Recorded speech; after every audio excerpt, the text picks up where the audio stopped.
Se eu disser para você que o agronegócio está passando pela tempestade perfeita, que a Faria Lima precisa entender que o agronegócio é uma montanha-russa e mais que a crise do crédito rural vai se agravar no primeiro semestre, você acreditaria?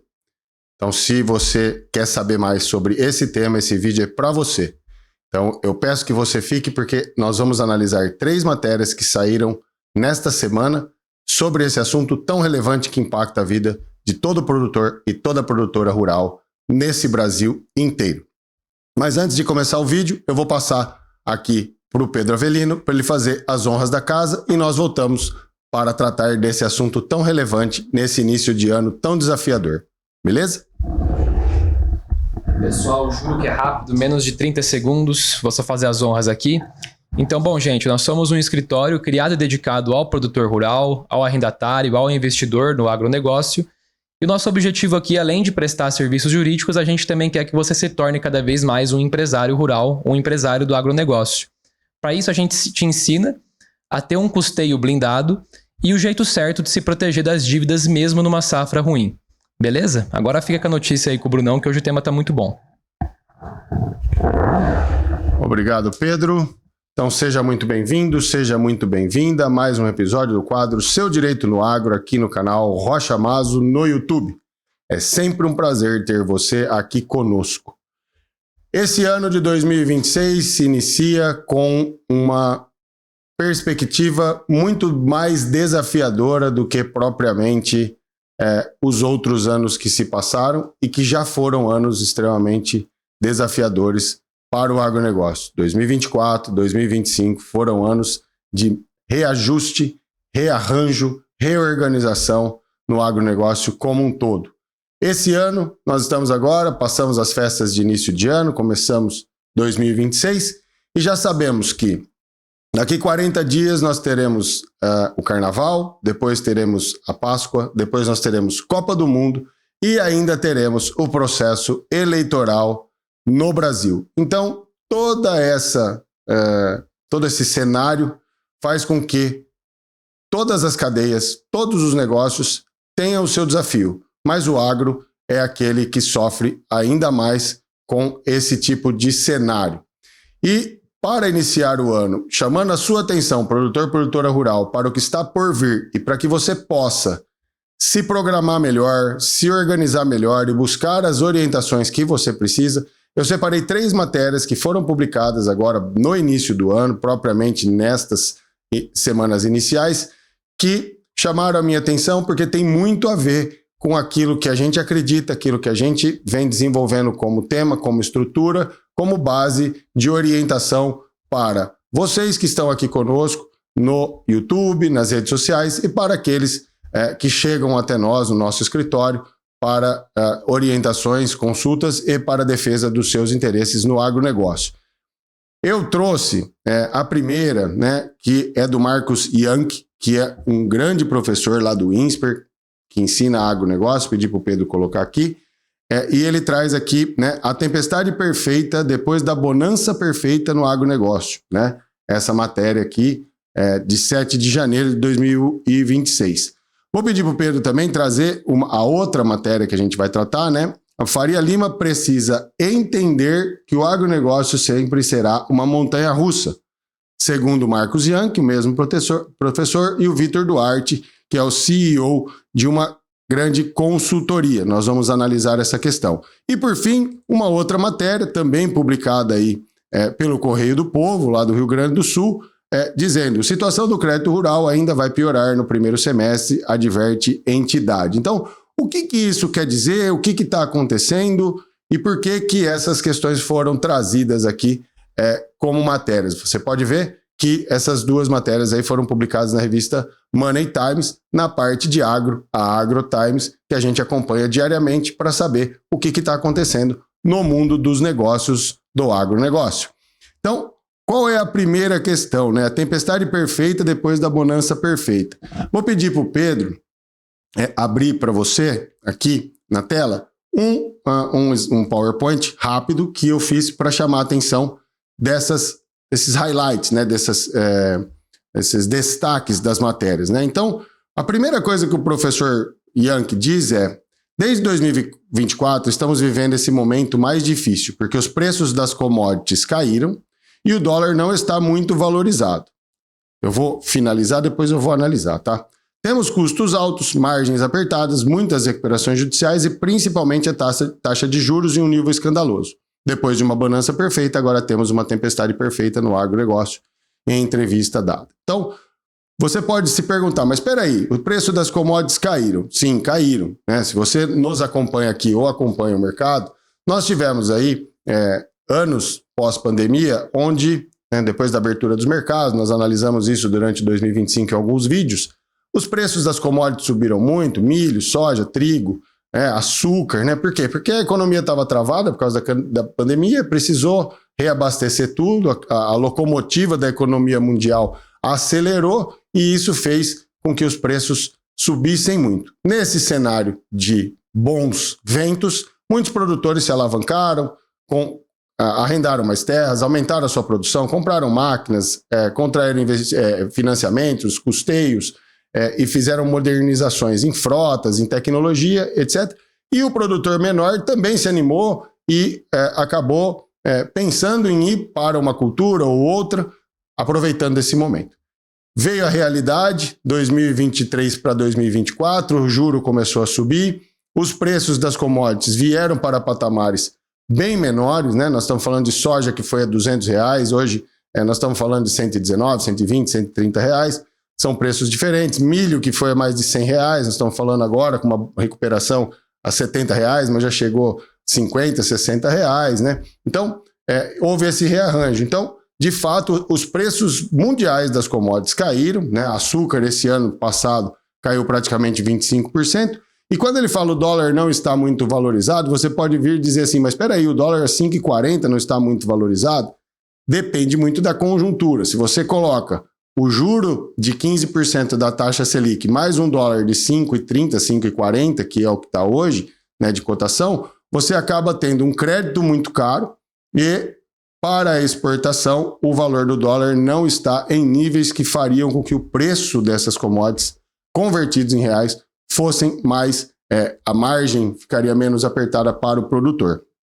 E ainda tivemos um ano de explosão nas recuperações judiciais que impactaram o Banco do Brasil, todo o sistema financeiro e o agro como um todo. Então, esse caldo, essa ebulição fez com que aparecesse esse cenário de tempestade perfeita. Preço baixo de commodity, câmbio não tão atrativo, juro muito alto, endividamento em alta e o mercado olhando com isso com receio. Isso impacta no quê? No crédito, como a gente vai ver no final.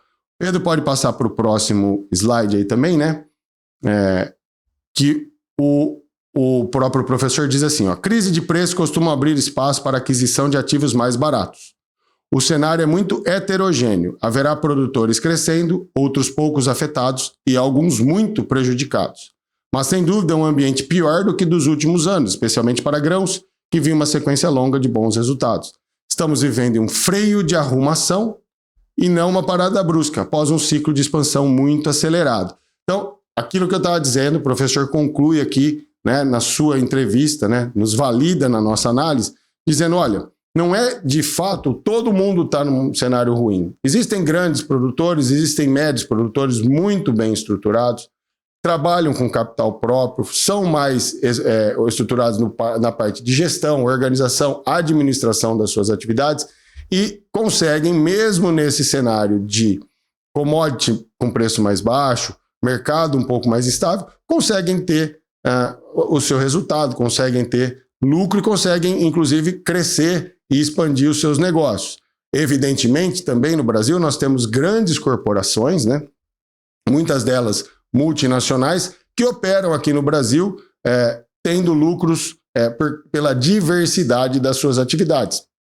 Muitas delas atuam desde a produção no campo até a industrialização de alimento e energia, né? Então, nós precisamos separar o joio do trigo, literalmente, né? E quem de fato sofre é aquele produtor que está alavancado, é aquele que, olhando o mercado, buscou investimento, buscou financiamento para crescer, e aí vieram esses dias ruins. Então, esse freio de arrumação que é uma expressão do mercado societário, né, do direito societário e do mercado financeiro, né, quem trabalha com isso sabe que o freio de arrumação é quando a coisa está indo muito rápido, o negócio está se desenvolvendo e de repente existe ali os seus solavancos, então há uma necessidade de tirar o pé, há a necessidade de dar uma freada e colocar a velocidade de acordo com o mercado. É como a gente diz aqui no interior, né? A carga sai toda balançando. De repente a carga se acerta, né, Pedro? Com o tempo, o caminhão sai, o caminhão da mudança sai ali fazendo barulho, depois que andou um pouco, passou 2, 3 lombadas, ele acaba a carga se estabilizando. Então, o mercado está passando por essa situação, né? Por essa situação de arrumação. Podemos voltar, Pedro, por favor, lá para a matéria da tempestade perfeita do professor, né? Então, quando ele diz assim, né? Ó, pode descer um pouquinho, né? Também para validar o que a gente está falando, né? Pode descer mais um pouquinho, ó. Quem sofre mais são aqueles que se alavancaram excessivamente. Produtores que arrendaram terras a preços elevados, compraram terras caras, investiram demais em máquinas ou aceleraram muito seus negócios. Me perdoe que eu coloquei no silencioso, mas eu acho que o celular não entendeu. Me perdoe. Então, pode seguir, Pedro? Com juros altos, esses produtores estão sentindo mais. Essa fase de ajuste pegou 2025 e vai pegar 2026, né? Então, ele está dizendo exatamente isso. Quem teve esse tipo de estrutura de negócio, né, foi mais arrojado, foi mais acreditou mais no mercado, está sofrendo um pouco mais agora. E ele diz também, né, há sempre ganhadores e perdedores. O cenário varia muito de uma commodity para outra. As últimas colheitas de soja e milho do Brasil apresentaram uma super safra, né? A gente falou também sobre isso, nós tivemos safra recorde no ano passado de grãos no Brasil, né? Com recordes históricos em torno de 170 milhões e 140 milhões de toneladas, respectivamente.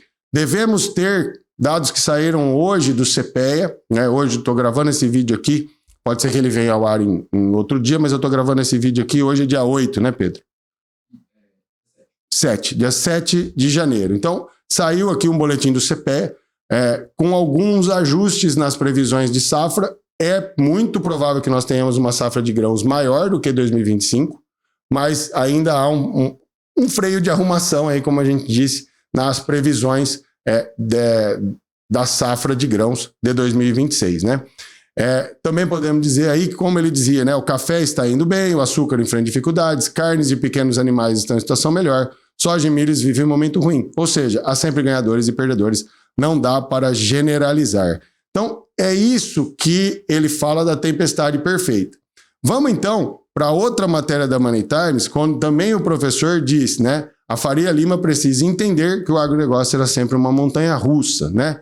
Aí a gente volta lá para a nossa apresentação do PowerPoint, né, que a gente fez, e trazemos aí o terceiro slide, né, onde o Marcos diz o seguinte, né? Pode passar, Pedro? Faz um. Aí, beleza. A Faria Lima precisa entender que o agronegócio sempre será uma montanha-russa, e isso significa volatilidade. É preciso compreender essa volatilidade. Depois de 2022, muita gente achou que o setor só iria para cima, mas haverá momentos bons e ruins, e isso é estrutural. Veja só, tudo isso que a gente está dizendo, lá da primeira matéria que ele diz, né, que há essa dificuldade, que há a tempestade perfeita, é muito por conta dessa questão que nós temos no agro, que existem anos de bonança, anos de bons frutos, bons preços, anos de preços ruins, né? Nós estamos falando sempre de instabilidade natural do próprio sistema. Os grandes produtores, os médios produtores se adaptam a isso, mas o pequeno produtor e aquele que não está extremamente organizado acaba sofrendo, né? E vou trazer aqui um número interessante que ele fala nessa matéria, né? Dos 5 milhões de produtores rurais no Brasil, cerca de 1 milhão são assentados, né? Assentamentos de reforma agrária. Então, micro e pequenos produtores rurais que dependem basicamente do governo e do Plano Safra para produzir. Já esse agro que anda de caminhonete e de avião representa algo em torno de 100 mil produtores, responsável por cerca de 90% da produção, né?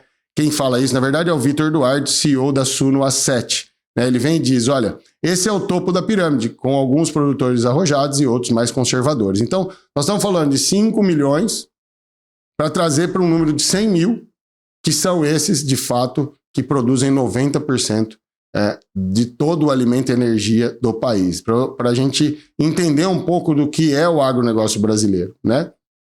A necessidade da gente pegar... Nós fizemos essa análise lá num vídeo bem no início, bem no começo, né, Pedro? Que a gente fala que são quase 9 milhões de produtores rurais no Brasil. Quantos deles são pequenos, quantos deles são grandes, quantos deles são médios. A gente faz essa análise. Se você tiver curiosidade, pode procurar lá no início. A gente faz essa análise, né? E aí o próprio Vitor Duarte veio e diz o seguinte: o agronegócio tem 3 grandes fontes de volatilidade: custos, clima e preço de commodity. É uma montanha-russa. A Faria Lima ou não percebeu isso ou preferiu ignorar. A Faria Lima precisa entender o agro, e o agro também precisa entender a Faria Lima. O mercado de capitais é o próximo dinheiro do agro. Então, essa conversa precisa acontecer.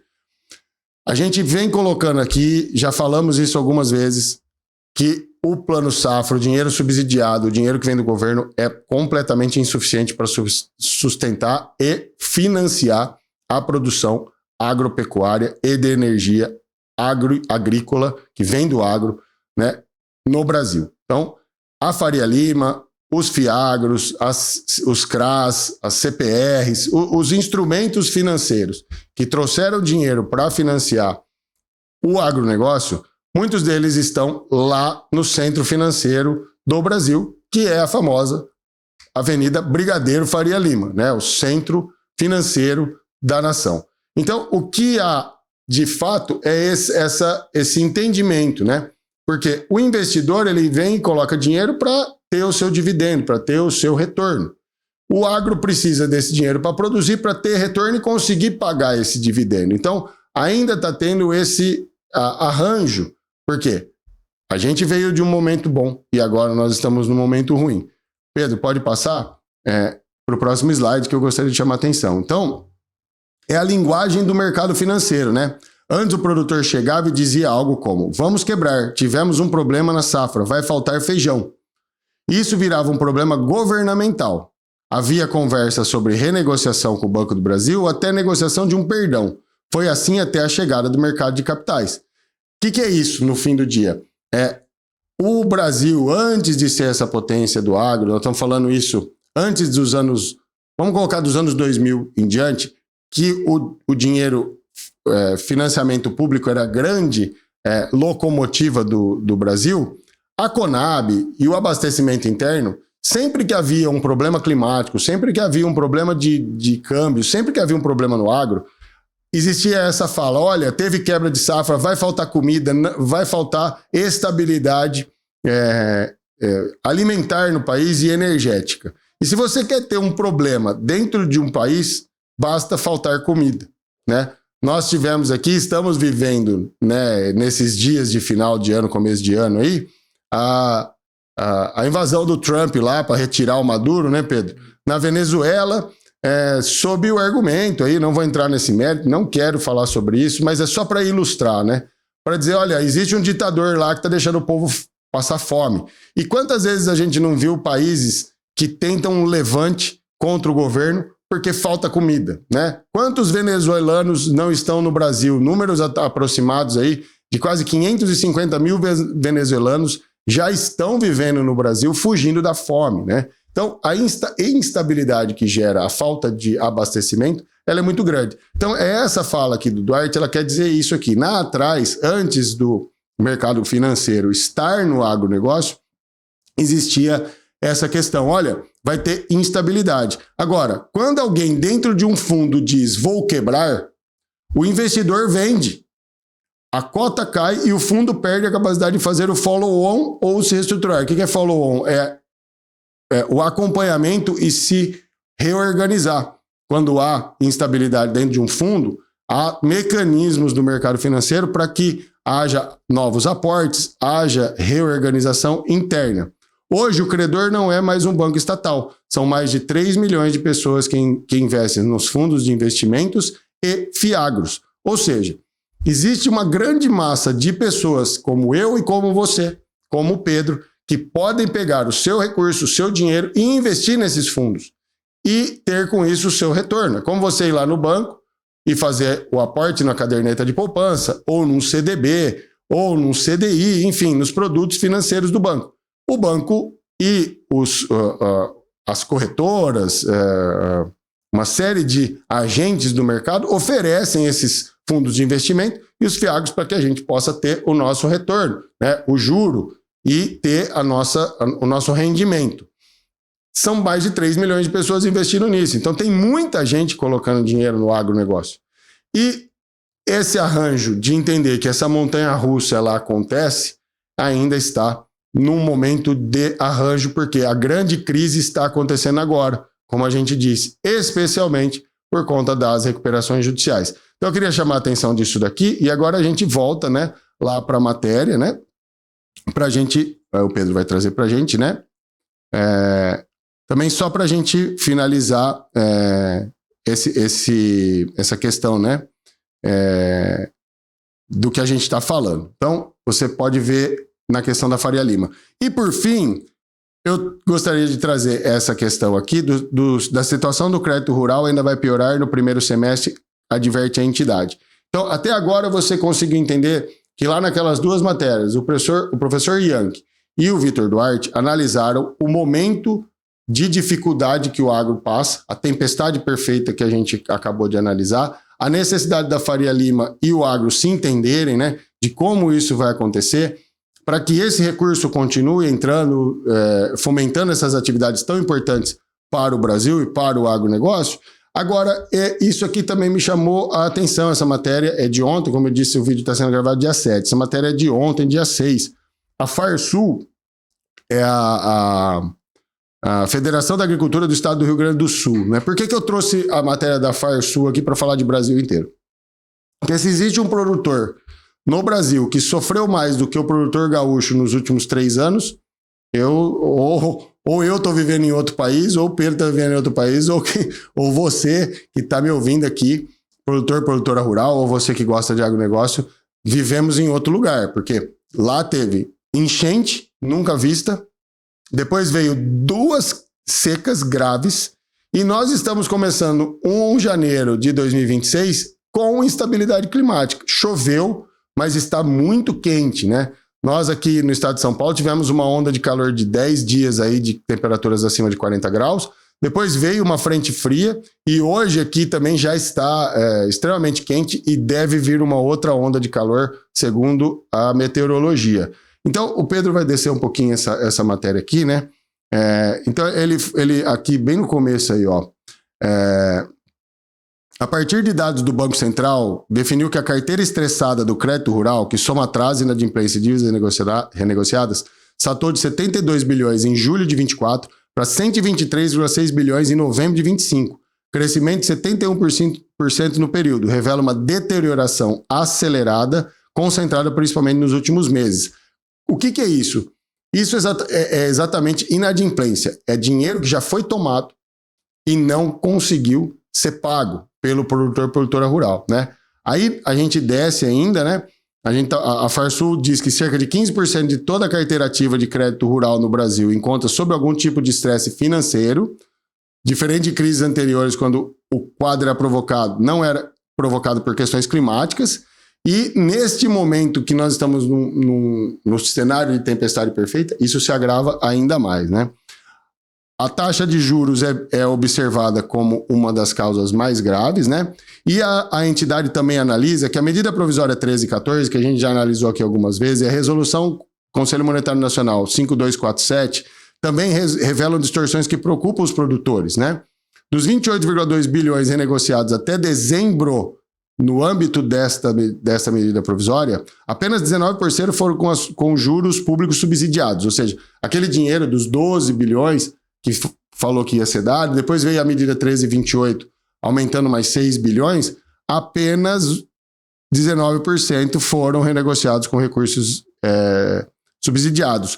Os outros 81% são recursos livres sujeitos à taxa de mercado, ou seja, quem pegou esse dinheiro para pagar e renegociar dívidas antigas, pegou um dinheiro muito caro e pode ser que não consiga pagar. Tenha conseguido aquilo que a gente analisou em outro vídeo também. Aquela operação de mata-mata que hoje você paga a conta, mas ali na frente a conta já não vai, que já não fechava hoje, com esse juro, não vai fechar mais, né? Solução em um problema maior, né?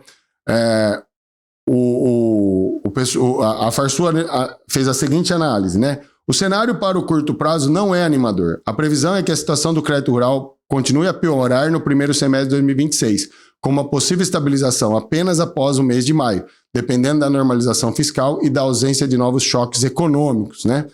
E aí eles veem e dizem: precisamos da aprovação urgente do projeto de lei 5.122, atualmente em tramitação no Senado, visto como uma alternativa mais adequada para estruturar o endividamento do setor. Existe um projeto de lei para alterar a forma como o financiamento agropecuário no Brasil é feito, equalizando essas dívidas anteriores e fazendo com que o crédito para o agronegócio seja concedido de outra forma. Ainda existe muito trâmite para ser feito nesse projeto de lei e eu me comprometo a fazer um vídeo analisando esse projeto durante aqui o ano de 2026. Então, a entidade também recomenda a redução da dependência de renegociações a juros de mercado, além de acelerar soluções que ataquem o núcleo do problema fiscal brasileiro e recalibrar o mecanismo de apoio para que alcancem os produtores mais expostos aos juros livres. Então, o que isso quer dizer?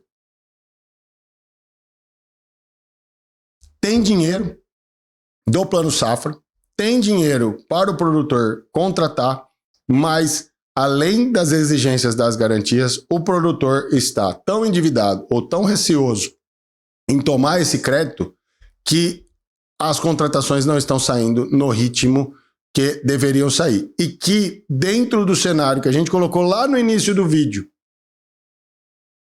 Carnaval, Páscoa, Copa do Mundo e eleição, já num ano de juros altos e de crise que vem vindo do ano passado, nós poderemos, de fato, ter um primeiro semestre extremamente difícil para a concessão do crédito rural e o agronegócio deve sofrer, especialmente o pequeno e médio produtor rural. No frigir dos ovos, no fim do dia, o que a gente propõe a você, produtor, produtora rural, e para você que está vendo esse vídeo? Administração, organização e profissionalização.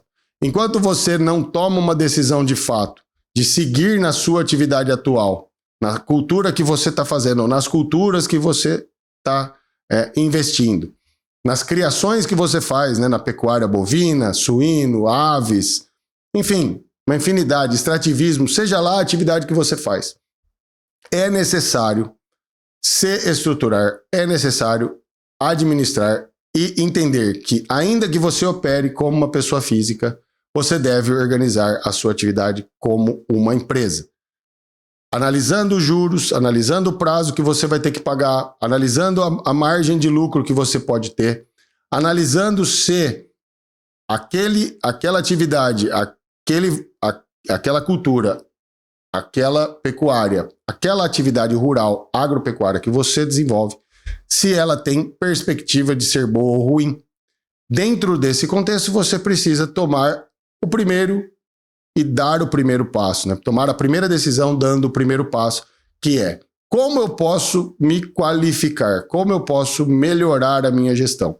Buscando orientação técnica. Então, se você está vendo esse vídeo, você já está dando o primeiro passo, tomando a primeira atitude. Você está aqui num canal de um escritório de advocacia que se dispõe a vir aqui e gratuitamente analisar tudo isso e trazer para você essas perspectivas, né, Pedro? Porque quanto mais a gente puder te ensinar, quanto mais a gente puder abrir a sua mente, abrir o seu pensamento para entender que o agronegócio hoje é tão competitivo em nível mundial que a nossa demanda está toda contratada, que tudo que o Brasil produzir de comida e energia já está vendido e só precisa saber quem é que vai entregar, você precisa decidir: sou eu quem vou entregar parte disso? Então, o que eu preciso fazer para que eu continue entregando? É se qualificando. Então, fica atento, entra aqui no link da nossa comunidade, que nós estamos em pré-lançamento do nosso produto que pode mudar a sua vida, transformar você do produtor rural no empresário rural, tendo à sua mão ferramentas que vão fazer com que você possa blindar e diminuir os riscos da sua safra e, ao final, se transformar num empresário que consegue olhar para o próprio negócio, entendê-lo de uma forma melhor, de uma maneira simples, de uma maneira fácil, sem linguagem que você não entenda, com aulas rápidas que você pode fazer de qualquer lugar. E também o método Roma, que faz com que você produza documentos, faça uma gestão boa de documentos, plano de negócio, plano de ação, orçamento, e tenha toda a documentação necessária para, em caso de perda, em caso de frustração, em caso de tempestade no agronegócio, como nós estamos analisando, você consiga, de fato, se reestruturar, se organizar e seguir com a sua atividade. Então, esse é o nosso objetivo. Trazer as questões que são impactantes para o agronegócio e também trazer para você soluções para aplicar no seu dia a dia. Então eu volto a dizer para você, tenha um ótimo ano, fique de 2 olhos muito abertos, 2 ouvidos muito atentos, vá até os portais, veja as cotações, veja o que está acontecendo agora no começo do ano. Se você está no meio do plantio, redobre a sua atenção. Se você está na colheita, redobre a sua atenção. Não dá mais para ficar à mercê do clima, à mercê só do dentro da porteira. O antes da porteira e o depois da porteira são tão importantes como dentro da porteira. Sem organização, sem produtividade e sem saber para quem você vai vender, pode ser, de fato, uma tempestade dentro da sua vida, dentro da sua propriedade. Então é isso que a gente gostaria de trazer. Aproveitando para pedir, se você gostou do vídeo, deixa o seu joinha, deixa o seu like, se inscreve aqui no canal, ativa o sininho para receber os nossos conteúdos, compartilha esse vídeo com quem você acha que pode gostar, se inscreva na nossa comunidade, siga as nossas redes sociais. Se tiver interesse no nosso site, tem todos os serviços que a gente presta, tem todos os nossos contatos e se precisar de alguma coisa, estamos aqui para te ajudar. Tenha um ótimo ano, estamos aqui com você, porque lembrando, aqui na Rocha Maso, meu amigo, minha amiga, produtora rural, você não caminha sozinho. Obrigado e até logo.